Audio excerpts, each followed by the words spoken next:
부자가 되려면 가장 1번은 근로소득뿐만 아니라 증여는 이거는 저희가 어떻게 할 수가 없는 거잖아요. 사업소득에 대해서 고민을 무조건 해봐야 된다. 이게 바로 핵심 포인트인 것 같습니다. 시드머니 대비해서 거의 30배 정도는 자산을 증식한다라는 건데, 그러니까 근로자이신 분들은 사업소득을 할 생각을, 그다음에 사업소득을 하신 분들은 어떻게든 다른 직장에 발을 걸쳐서 근로소득도 나오게, 그러니까 종합소득 과세를 낼 정도의 스펙트럼을 좀 넓혀야 된다는 거예요.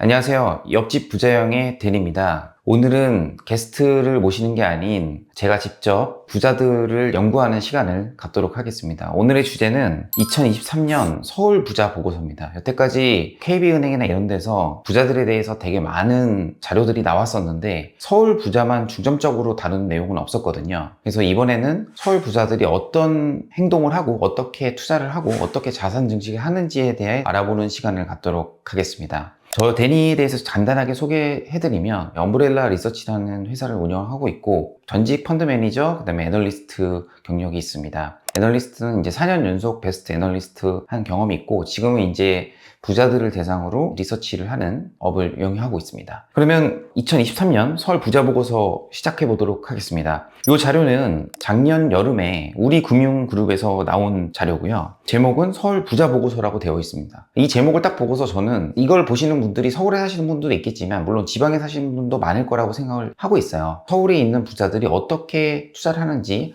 한번 살펴보도록 하겠습니다. 일단 요약본을 보기 전에 간단하게 이제 부자들의 자산 포트폴리오부터 제가 좀 살펴볼게요.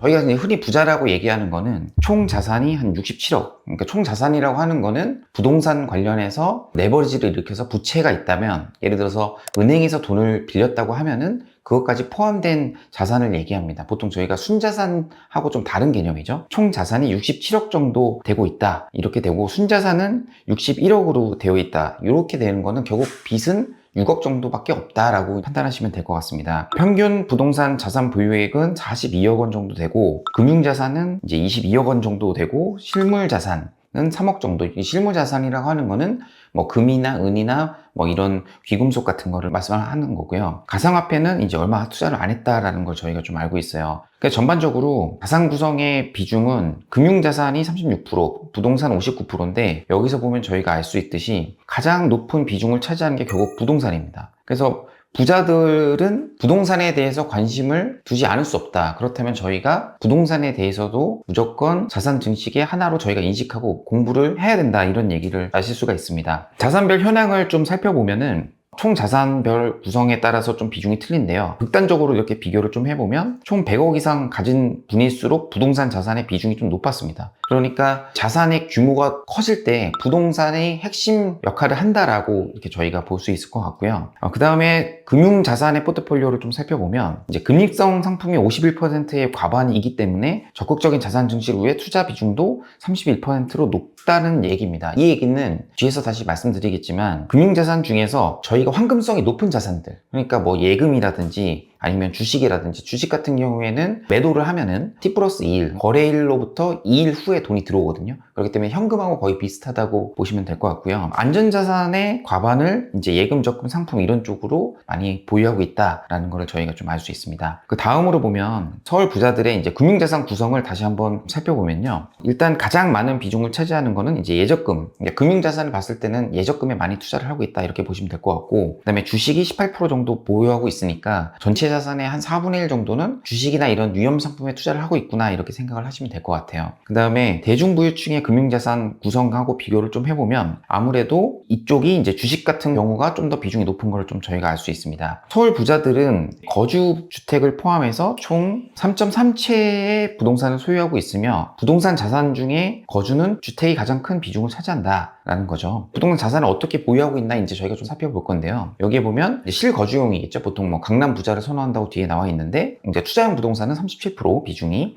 거주용은 62%다 이렇게 보시면 될 것 같고, 그 다음에 강남 3구 거주자가 거주주택의 비중이 높다라는 거, 결국엔 강남의 집값이 높기 때문에 요거를 가지고 있는 부자들 같은 경우에는 자산에 있어서 주택이 차지하는 비중이 높을 수밖에 없는 겁니다. 거주 외에 투자용 부동산 비중에는 아파트 주상복합이 가장 높고요. 그다음 빌딩 상가점포 단독주택 연립순입니다. 근데 여기에 좀 궁금한 게 좀 있죠. 보통 일반 사람들이 저희가 이제 부동산 투자를 쉽게 할 수 있을 때 조금만 금액으로 할 수 있는 게 어떤 거냐면 보통은 오피스텔을 많이 투자를 하거든요. 여기 보시면 오피스텔 비중이 거의 없습니다. 이 얘기는 뭐냐면 결국엔 시드머니가 작더라도 그걸 어떻게든 불려서 이제 아파트나 주상복합 이런 쪽으로 투자를 선호한다는 걸 저희가 좀 파악할 수 있어요. 일반인들이 보통 부동산 투자하면은 강남 부동산을 처음부터 투자를 하기는 좀 어렵잖아요. 그래서 보통은 많이 선택하시는 것들이 이제 오피스텔이나 아니면 상가 점포 이런 것들을 선호하는데 부자들은 상가 점포, 단독주택 연립 이런 것들에 대한 투자 비중은 굉장히 낮다라고 보시면 될 것 같아요. 그래서 투자 선호는 저희가 흔히 알고 있고 일반인들도 가장 선호하는 아파트를 똑같이 부자들도 선호하고 있다 이렇게 보시면 될 것 같습니다. 그리고 이제 그 다음으로 보시면 부동산 자산에서 거주용이 62%를 가장 많은 차지를 하고 있습니다. 이 자료에서 보면은 강남 부자와 비강남 부자 좀 비교를 해놨어요. 왜냐하면 일반적으로 저희가 부자라고 하면은 뭐 서울시에 있는 부자를 볼 때 비강남 부자를 좀 비교해서 포트폴리오를 좀 잘 설명을 해놨습니다. 이 부분에 있어서는 저는 굉장히 좋은 자료라고 생각이 들고요. 아까 말씀드린 것처럼 거주용 비중이 강남 부자의 높은 이유는 결국엔 강남 집값 때문이다 라고 보시면 될 것 같고요. 그래서 비강남 부자도 58% 정도 갖고 있다 라고 보시면 될 것 같습니다. 방금 말씀드린 가장 중요한 포인트, 오피스텔과 저희 거주 및 토지 임야 이런 것들의 비중을 보시면 거의 비중이 없는 걸 알 수 있어요. 한번 돈이 들어가면은 나올 수가 없다라는 점이 가장 중요한 포인트인 것 같습니다. 그래서 강남 부자들은 비강남 부자들에 비해 한 채에 비유한 보증이 높지만 4채 이상 보유한 경우는 29% 동일하다. 그래서 거의 강남 부자든 비강남 부자든 집을 3채 정도는 보유해야 이제 부자의 반열에 오를 수 있다. 아까 말씀드린 70억대의 자산을 이룰 수 있다라고 볼 수 있을 것 같고요. 방금 말씀드린 아파트와 주상복합을 보유한 경우가 많다고 했기 때문에 부자가 되려면 결국엔 아파트에 투자하는 방법을 먼저 터득하는 게 가장 최우선이다. 뭐 당연한 얘기죠. 예. 그 다음에 이제 서울 부자들의 내용을 보면은 73.7%가 타인에게 부동산을 빌려, 당연히 3채 이상 가지고 있으면은 부동산을 빌려줘야겠죠. 그리고 임대로부터 얻는 소득은 연간 5천만 원 수준이다. 그럼 저희가 어떤 부동산 투자를 할 때 연간 임대 소득이 뭐 2천만 원 이상이면은 굉장히 좋은 투자라고 판단을 좀 내릴 수 있을 것 같습니다. 그 다음에 이제 부동산 임대 여부에 대한 차이와 거주 지역별 부동산 임대 현황을 좀 보시면 강남 부동산보다는 당연히 임대 부동산의 보유 비중은 강남 부자들이 작지만 부동산 임대 여부의 소득을 보면 아무래도 강남 쪽이 훨씬 더 높은 걸 좀 볼 수가 있을 것 같고요. 그리고 1주택 보유 비중도 비강남보다는 강남 부자가 높다는 건 무조건 강남 아파트 때문이다 라고 보시면 될 것 같습니다.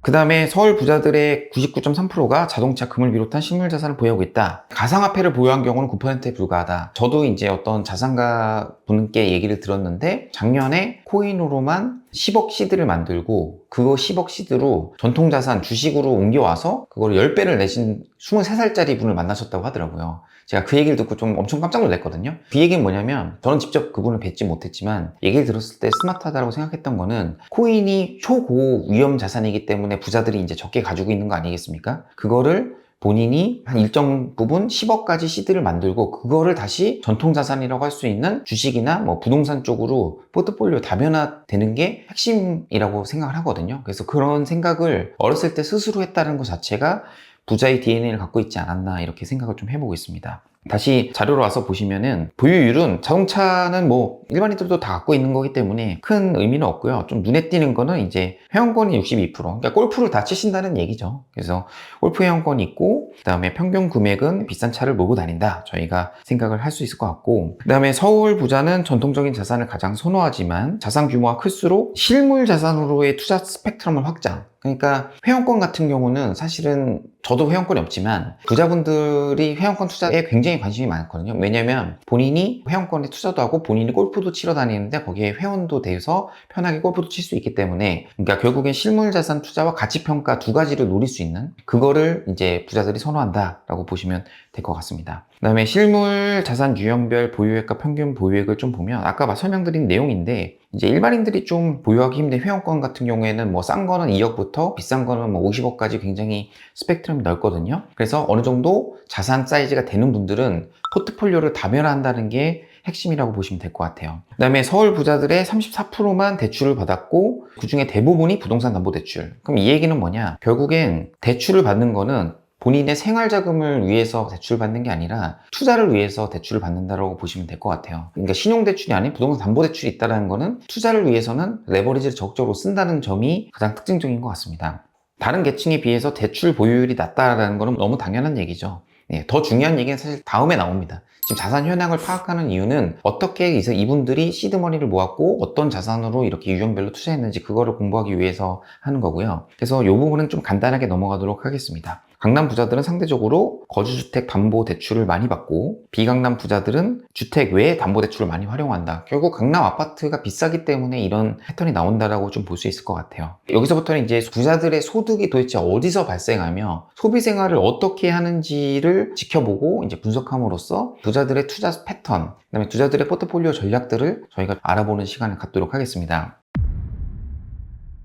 서울 부자분들의 이제 연평균 소득은 3억 2천만 원이고요. 사업소득 비중이 가장 높습니다. 이 얘기는 뭐냐면 저도 직장 생활을 거의 20년 동안 했거든요. 그러니까 직장 생활에서는 절대 부자가 될 수 없다는 거를 여기서 이제 얘기를 해주는 거죠. 본인이 직장 생활을 하더라도 사업소득을 생각을 해야 된다. 그러니까 사업소득이 아니다면 부동산 투자를 해야 된다라는 내용들이 뒤에 나옵니다. 그거에 대한 데이터를 한번 보여드릴 거고요. 서울 부자들의 대상들은 근로소득보다 사업소득의 비중이 높다라고 나와 있습니다. 이 얘기는 아무래도 제가 볼 때는 이거는 서울에서 큰 기업들이 많고 사업하시는 분들이 많기 때문에 일반 지방이나 다른 수도권에 있는 다른 데랑 비교했을 때 사업소득이 일반적으로 많다라고 좀 보여지거든요. 왜냐하면 연평균 소득이 3억이라고 되어 있다는 거는 일반적으로 저희가 직장인 중에 요즘에 팀장급 이상의 연봉 1억 정도 된다라고 제가 알고 있는데 그러면 3배 정도의 소득이 받는데 이거는 결국에 사업소득에서 나온다 라고 보시면 될 것 같아요. 여기 나와 있죠? 이제 저도 근로자일 때 이제 내용을 좀 보시면 근로소득 비중이 64%예요. 그래서 이제 자산소득은 6.6%에 불과하다. 그러니까 저희가 계속 이런 투자에 대해서 스터디를 하는 이유는 자산소득이나 사업소득 관련해서 뭔가 아이디어가 있을까라고 해서 이제 공부를 하는 거지 않겠습니까? 그래서 강남에는 고소득 사업자가 상대적으로 많이 거주하고 있어서 비강남보다는 총소득이 높고 사업소득 비중도 높다라고 되어 있어요. 그럼 결국엔 강남 부자들은 비강남 부자보다 소득이 많다. 그러니까 강남에 있는 분들이 어떻게 보면 사업 기회나 이런 것들이 좀 더 많다라고 너무 당연한 얘기를 자료에서 하고 있습니다. 그래서 강남 부자들 중에서는 자영업, 기업 운영 종사자가 상대적으로 많다라는 얘기죠.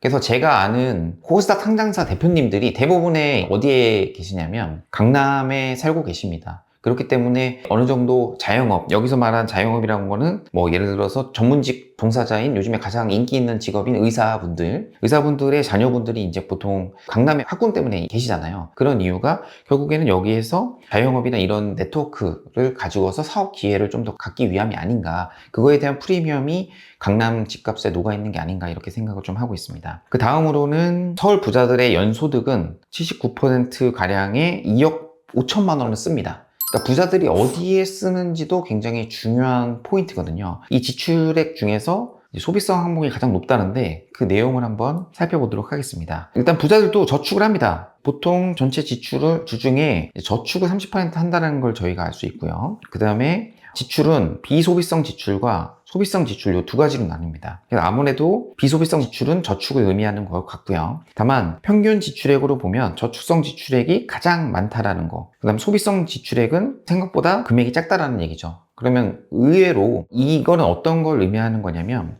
그래서 일정 부분 소득이 올라간다고 해서 무제한으로 돈을 펑펑 쓰는 건 아니다. 그래서 저축도 어느 정도 중요한 포인트라고 할 수 있습니다. 쓰는 고정 비용은 어느 정도 고정이 되어 있다. 이렇게 보시면 될 것 같고요. 그 다음에 이제 서울 부자들이 어떤 데 돈을 또 쓰는지 항목별로 좀 살펴보도록 하겠습니다. 서울 부자분들은 일단 여행, 여가, 운동, 미용 관리 이쪽에 이제 돈을 많이 쓰는 거를 알 수가 있어요. 그래서 여행을 제외한 대부분의 부가적인 소비 지출이 강남 선구에서 이루어지는 게 특징입니다. 저도 비즈니스 미팅이나 이런 것들을 보면 저기 마포에 있는 사무실 아니면 여의도 근처에서 갈 때도 있지만 저녁 약속의 한 70%는 다 강남에서 많이 이루어지는 것 같아요. 아무래도 거기에 고급 레스토랑이 있고 이제 분위기가 좋은 아니면 프라이빗 룸이 있는 이런 장소를 부자분들이 선호하기 때문에 그쪽에서 미팅을 많이 이루어지는 걸 알 수 있습니다. 서울 부자들의 92%는 여행비로 평균 856만 원을 씁니다. 그러니까 부자들이 가장 많이 쓰는 거는 어디라고 생각하면 보통 저희가 소비적 재화를 생각을 하잖아요. 예를 들어서 시계, 명품, 자동차, 남한테 보여지는 거를 많이 하는 게 아니라 이분들은 본인이 여가 운동하고 미용 관리를 하는데 돈을 많이 씁니다. 근데 여행을 보면 여행비로 평균 1년에 1,000만 원을 쓴다는 거는 결국에는 약간 선진국으로 많이 여행을 다니신다는 걸 알 수 있겠죠. 왜냐면 동남아시아 근교로 갔을 때는 이 정도 금액이 나오기가 좀 어렵고, 아니면 1년에 뭐 3, 4번 이상 왔다 갔다 해야 이 정도 금액이 나오기 때문에 아무래도 선진국 위주로 여행을 선호하지 않을까 이렇게 생각을 합니다.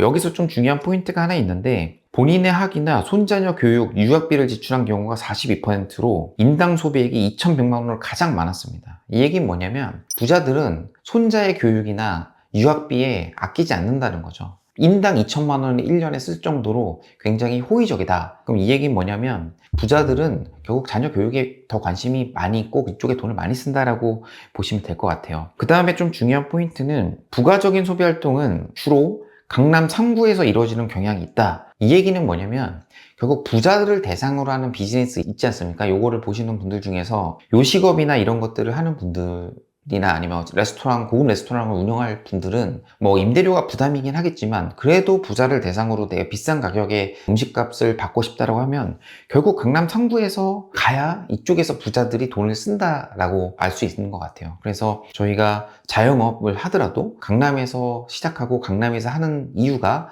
바로 여기에 있지 않나라고 생각을 하고 있습니다. 그 이유는 강남 3구가 타 지역 대비해서 고급 관련 인프라가 잘 갖춰져 있어 럭셔리 재화 구입을 위해서 주거지 근처가 아닌 강남 3구를 찾는 경우가 다수다라는 건데 너무 당연한 얘기죠. 근데 여기서 좀 특이한 점은 비강남 부자들의 특징이 있어요. 비강남 부자들은 51%가 현 주거지가 아닌 강남에서 소비를 합니다. 이 얘기는 뭐냐면 비강남 부자들도 부자들끼리 네트워킹을 많이 하시거든요. 그럴 때 보통 본인이 주거지로 있는 비강남에서 만나는 게 아니라 대부분 강남에서 만난다는 얘기입니다. 결국에 이분들도 강남의 아파트 가격이나 이런 것들이 싸지면 강남으로 진출하고 싶어하는 욕망이 어느 정도 있다라고 볼 수 있습니다. 근데 결국에는 강남 부동산을 주식에 좀 빗대어서 생각을 해보면 조금 어려운 얘기일 수는 있겠습니다만 요즘에 그래도 보시는 분들 워낙 수준이 많이 올라가셔서 결국 주가는 PER 곱하기 그 다음에 EPS거든요. 이거는 저희가 보통 실적이라고 얘기를 하고 PER은 시장에서의 센티멘트 멀티플이라고 얘기를 하는데 강남 부동산은 비강남 부자들도 이 강남에 대해서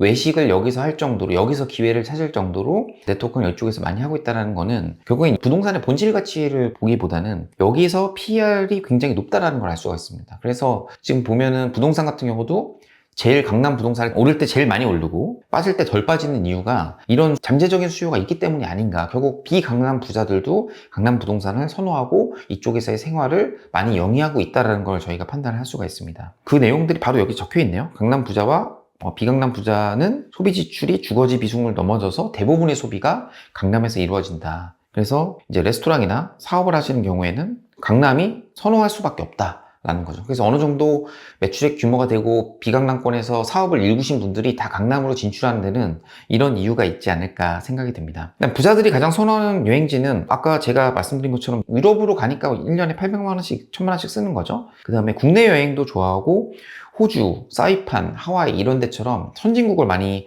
선호하는 걸 저희가 좀 알 수 있습니다. 그 다음에 서울 부자들의 소비 유형은 비교적 다양하며 자신을 드러내는데 마음껏 쓰는 유형, 자기 표현형 6.7%보다는 생활에 꼭 필요한 돈만 쓰거나 저렴한 가격을 찾는 유형이 생각보다 많았다는 거죠. 그러니까 부자들이라고 고급 재화에 펑펑 돈을 쓰는 게 아니라 자기한테 효용을 주는 거에만 돈을 쓴다는 걸 좀 알 수 있습니다. 제 주변에도 부자분들의 특징을 보면 쓸 때는 과감하게 자기가 좋아하는 건 일반인보다 훨씬 많은 금액을 쓰시거든요. 근데 평소에는 굉장히 검소해요. 진짜 지하철 타고 다니시는 분도 많고 자가용 끄는 거, 택시 타는 것도 좀 불편하다 이러시는 분들 많을 정도로 이런 부분은 저희가 좀 본받아야 될 점이 아닌가 생각이 듭니다. 그래서 그 다음으로 가장 중요한 부분이죠. 부자들이 어떻게 돈을 모았는지 이 부분이 사실은 핵심입니다. 여태까지 부자들의 소비 행태나 이런 걸 봤을 때 사실 뭐 키워드는 강남밖에 안 나오는데 이거는 뭐 어디서든지 들으실 수 있고 이미 알고 있으신 내용이 많을 거라고 생각이 들거든요. 그래서 부자들이 어떻게 자산 형성이 되고 왜 주식이 중요한지 뭐 이런 거에 대해서 설명을 드리도록 하겠습니다. 부자들의 시드머니는 평균 7억 원 정도고 37%가 사업소득이 이제 종잣돈 마련에 가장 큰 기여를 했다고 응답을 했습니다. 아쉽게도 저도 왜 부자의 반열이 들어가지 못했나라고 제가 고민을 해보면 직장 생활을 20년 동안 하면서 별도의 투자 소득이나 이런 것들이 없었거든요. 그리고 따로 사업을 하지도 않았습니다.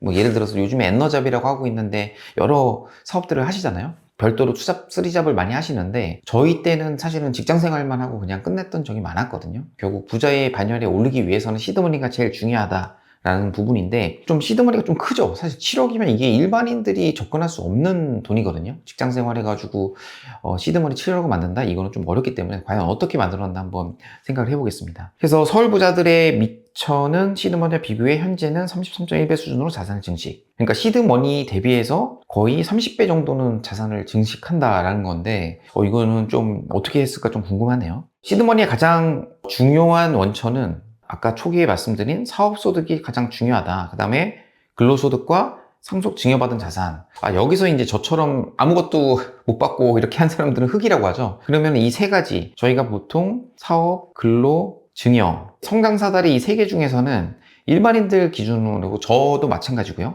증여가 없고 사업을 안 하면 사업도 안 되고 그럼 근로밖에 없는데 과연 이걸로 과연 부자가 될 수 있을까? 이런 생각을 할 수 있겠습니다. 하지만 이걸 보시는 분들이 본인이 근로자라면 요즘에 제가 이제 직장 다니는 친구들을 좀 많이 만나고 있거든요. 제가 많이 찾아가서 얘기를 하는 편인데 그 친구들은 전혀 사업을 고려하지 않더라고요. 근데 저도 직장 다니면서 사업을 고려해 본 적은 없거든요. 근데 부자가 되려면 가장 1번은 근로소득뿐만 아니라 증여는 이거는 저희가 어떻게 할 수가 없는 거잖아요. 사업소득에 대해서 고민을 무조건 해봐야 된다. 이게 바로 핵심 포인트인 것 같습니다. 그래서 응답자의 서울 부자들의 82%는 시드머니 형성에 있어서 두 가지 이상의 자금 원천을 활용, 요게 가장 핵심 포인트가 아닐까 싶습니다.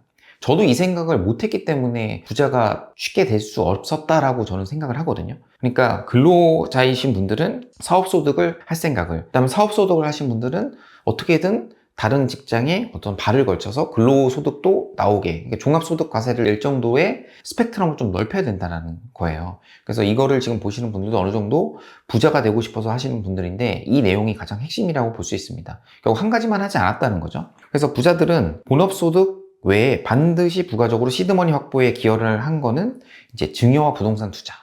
그러면 제가 근로자인데 사업소득이 현실적으로 좀 힘들어요. 그러면 가장 중요한 거는 부자들은 부동산 투자에 관심이 많다는 거죠. 네. 뒤에 나오겠지만 부동산 투자의 핵심이 딱 한 줄이 있습니다. 이거를 좀 기억을 하셔야 될 것 같고요. 그래서 기여도 순위가 이제 증여 상속 부동산을 응답한 비율이 14.3%로 사업소득 다음으로 높았다는 거죠. 그러면은 사업소득 증여 부동산 중에 제가 유일하게 일반 직장인이 할 수 있는 거는 결국 부동산 투자에 관심을 가져야 된다. 라는 너무 당연한 얘기고요. 아까 제가 얘기한 23살의 젊은 코인 부자, 그분이 딱 10억을 모았을 때 정통자산 주식을 하셨다고 하시거든요. 그래서 금융자산 10억을 축적해서 부자의 요건을 달성을 했고, 이에 주로 영향을 미친 거는 사업소득, 부동산 투자, 증여. 이걸 보시는 분들이 이제 연령대가 다양하겠지만 서울 부자분들은 보통 40대 전후의 부자에 이제 진입을 합니다. 예, 그래서 대부분의 이제 20, 30대 분들이 어떤 사업소득이나 아니면 부동산 투자에 대해서 많은 노하우가 쌓이고 본인만의 투자 철학이 생긴 다음에야 40대 정도 돼야 이제 부자가 될 수 있다. 이런 얘기 같고요. 강남 부자들은 비강남 부자에 비해서 금융자산 10억 원을 어린 나이에 10억 원을 마련했다. 이게 가장 핵심 포인트인 것 같아요. 이게 결국엔 단기적인 일반적인 목표가 금융자산 10억, 그 다음에 부동산 투자로 그 두 가지 내용 키워드를 다시 한번 강조를 드리도록 하겠습니다. 40대는 평균 37세, 50대는 45세, 60대는 50세 정도의 금융자산 10억을 달성했다. 금융자산 10억이 굉장히 어려운 겁니다. 강남 부자들은 45세 부자 계층에 진입하고 한 현재 56.9세 경과했고, 그 다음에 비강남 부자들은 이제 57세가 됐다. 10년 정도 이제 부자가 되는 데 시간이 걸렸다라고 보시면 될 것 같아요. 시드머니 만들 때랑 달리 자산을 본격적으로 불려나가는 데 있어서 가장 중요한 자산은 주식, 코인이 아닌 부동산입니다. 다시 한번 강조를 좀 드릴 것 같고요. 이제 부동산, 금융자산 10억을 마련하는 데 주된 원천을 좀 해보면 이제 1순위, 1 플러스 2순위가 있는데 사업소득이 1번, 부동산투자 2번, 3번, 4번. 그러니까 저희가 일반적으로 근로소득은 다 여기서 이제 멈춰 있잖아요. 그래서 이쪽을 저희가 좀 더 부동산 투자, 증여 상속 요거 세 개를 키워드를 머릿속에 좀 가지고 계셔야 된다. 생각보다는 실물 가상화폐 투자가 많지 않은데 저는 이게 그렇다고 해서 이걸 폄하하진 않았으면 합니다. 왜냐하면 지금 40대, 50대 분들은 코인 투자를 많이 안 하시거든요. 잘 모르기 때문에. 젊은 분들은 여기서도 기회가 좀 나올 수 있겠다 생각이 좀 들고 있고요. 이제 금융상품 중에서는 이제 안전자산을 많이 하는데 소득이 많을수록 예적금보다는 주식을 선호하는, 저는 여기서 좀 이게 어떤 걸 의미하냐면 리스크를 진다는 거죠. 나는 소득이 있기 때문에 자산이 일정 부분 까여도 나는 위험성 리스크를 테이킹하고 자산 증식에 적극적으로 하겠다라는 그런 내용인 것 같아요. 1번이 일단 주식입니다. 부자가 되고 싶습니까? 라는 질문에 나올 수 있는 얘기는 결국 부동산, 2번 주식, 이 두 가지를 제외하고서는 절대 저희가 부자가 될 수 없다라는 걸 다시 한번 알 수 있을 것 같고요. 소득이 적을수록 예적금을 많이 활용하고 소득이 많을수록 주식을 많이 활용했다. 물론 지금 하시는 일을 굉장히 열심히 해서 뭐 승진도 하고 월급도 많이 올라가시면 주식 투자를 자연스럽게 하시는 것처럼 소득이 많을수록 주식을 좀 선호한다. 부자들은 이렇게 보시면 될 것 같고요. 그 다음에 연소득의 3억 원 이상인 상태에서는 저축성 보험을 좀 활용했다고 하는데 제 주변은 그렇게 많지는 않거든요. 그래서 요거는 참고하시면 될 것 같아요. 그 다음에 서울 부자의 대부분 80% 자산 형성에서 절세, 금융상품 투자 포트폴리오로 해서 자산관리 상담 서비스를 이용한다라고 했습니다. 금융회사 중에서는 은행을 많이 이용한다고 했는데 이게 일반적으로 저희가 얘기하는 이제 리테일 은행은 맞습니다만 이제 부자들은 보통 이제 강남의 은행을 보면 하나은행 압구정 지점이나 증권사의 어떤 PB 센터들이 많이 몰려있는 곳이 보통 압구정, 강남, 대치 뭐 이쪽이거든요. 그래서 왜 이쪽에 많이 있냐면 이쪽에 부자들이 상담을 많이 받아요. 그래서 그쪽에는 좀 젊고 능력이 막 좋고 이제 경력이 많으신 분과 아예 젊은 분하고 이렇게 두 분이서 페어를 이뤄서 이제 같이 상담 서비스를 제공하는 경우가 굉장히 많습니다. 그러니까 부자들의 특징을 좀 보시면 세금 이슈, 그 다음에 어떤 정부의 정책에 인한 어떤 세금의 변화 아니면 자기의 금융자산에 미칠 영향 이런 것들에 대한 관심이 굉장히 많고 지식 수준이 굉장히 높으세요. 그래서 이런 부분은 저희가 이제 부자가 되면서 좀 공부를 해야 될 부분일 것 같고요. 그 다음에 아까 제가 말씀드린 부자의 1번 키워드 부동산 투자에서 가장 중요한 부분을 말씀드리겠습니다.